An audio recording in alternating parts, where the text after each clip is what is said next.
اگر ہم علامہ کے کلام کو بنظر غائر دیکھیں تو ہمیں پتہ چلتا ہے کہ جسے وہ اپنا مرد مومن قرار دیتے وہ بیک وقت تاجدار و سلطان بھی ہے اور ساتھ درویش بھی ہے، وہ غنی بھی ہے اور ساتھ اس غنا کے فقیر بھی ہے، وہ رہبر بھی ہے اور رفیق بھی ہے، وہ امام و مقتدا بھی ہے اور غلام و مقتدی بھی ہے، وہ مرد آزاد بھی ہے اور اسیر بھی ہے، وہ محو پرواز بھی ہے اور اپنی جگہ قائم اور دائم بھی ہے، وہ مخدوم بھی ہے اور خادم بھی ہے، وہ خاکی و فرشی بھی ہے، وہ نوری و عرشی بھی ہے، وہ ناسوتی بھی ہے، وہ لاہوتی بھی ہے، اور وہ مرد مومن خود حقیقت بھی ہے، وہ خود حقیقت کا متلاشی بھی۔ یہ وہ تصور ہے مرد مومن کا جسے اقبال کے سوا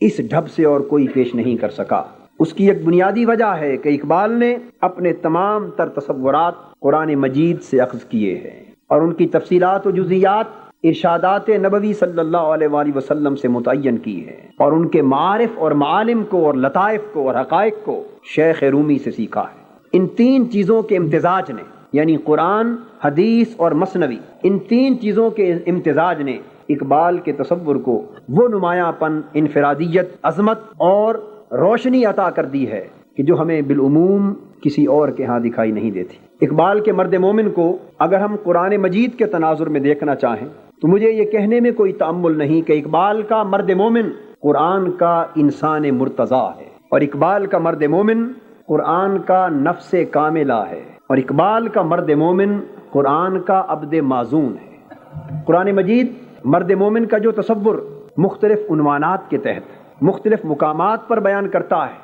ان سارے مقامات کو، ان ساری صفات کو، ان ساری تجلیات کو اور حسن و کمال کے ان سارے بکھرے ہوئے مظاہر کو اگر یکجا کر لیا جائے اور انہیں مجتمع کر کے ایک پیکر کمال تیار کیا جائے تو اس پیکر کمال کا عنوان اقبال کا مرد مومن ہے۔ اس لحاظ سے اقبال کا فکر کسی مقام پر بھی قرآن سے مختلف نہیں ہے۔ اس فکر کا مبدا و سرچشمہ حقیقت میں قرآن ہے۔ جب اقبال اپنے مرد مومن کی تعریف کرتے ہوئے یہ کہتا ہے کہ ہو حلقہ یاراں تو برے شم کی طرح نرم، رزم حق و باطل ہو تو فولاد ہے مومن، تو ایک طرف ہم اقبال کا یہ شعر سنتے ہیں اور دوسری طرف ہماری نگاہ اسی مفہوم کو تلاش کرنے کے لیے اس آیت پر پڑتی ہے کہ محمد الرسول اللہ والذین معہ اشداء علی الکفار رحماء بینہم تراہم رکعا سجدا یبتغون فضلا من اللہ ورضوانا، کہ محمد صلی اللہ علیہ وآلہ وسلم اللہ کے رسول ہیں، اور جن لوگوں کو ان کی معیت و صحبت کا فیض نصیب ہو گیا اور وہ صحبت مصطفی صلی اللہ علیہ وآلہ وسلم کے فیض سے مستفید و مستنیر ہو کر اپنی سیرت و کردار کو سنوار چکے، ان کی کیفیت یہ ہے کہ وہ جہان معرکہ میں فولاد صفت ہیں، وہ شبستان محبت میں حریر و پرنیاں ہیں، وہ حریم خلوت محبوب میں ذاکر و ساجد ہیں، اور جہد حیات میں متلاشی رضائے حق ہیں۔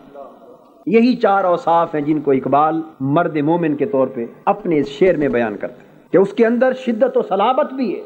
جب کفر، طاغوت اور جبر و استحصال کے مقابلے میں اقبال کا مرد مومن آتا ہے تو وہ شدت و صلابت کا پیکر نظر آتا ہے۔ جب وہ کمزوروں، مظلوموں، بے کسوں اور بے بسوں کو ذلت کی زندگی سے اٹھا کر انسانی عظمت اور شرف سے ہمکنار کرنے کے لیے میدان میں آتا ہے، وہ کمزوروں کے لیے تراحم، ترافق اور تواضع کا پیکر بن جاتا ہے۔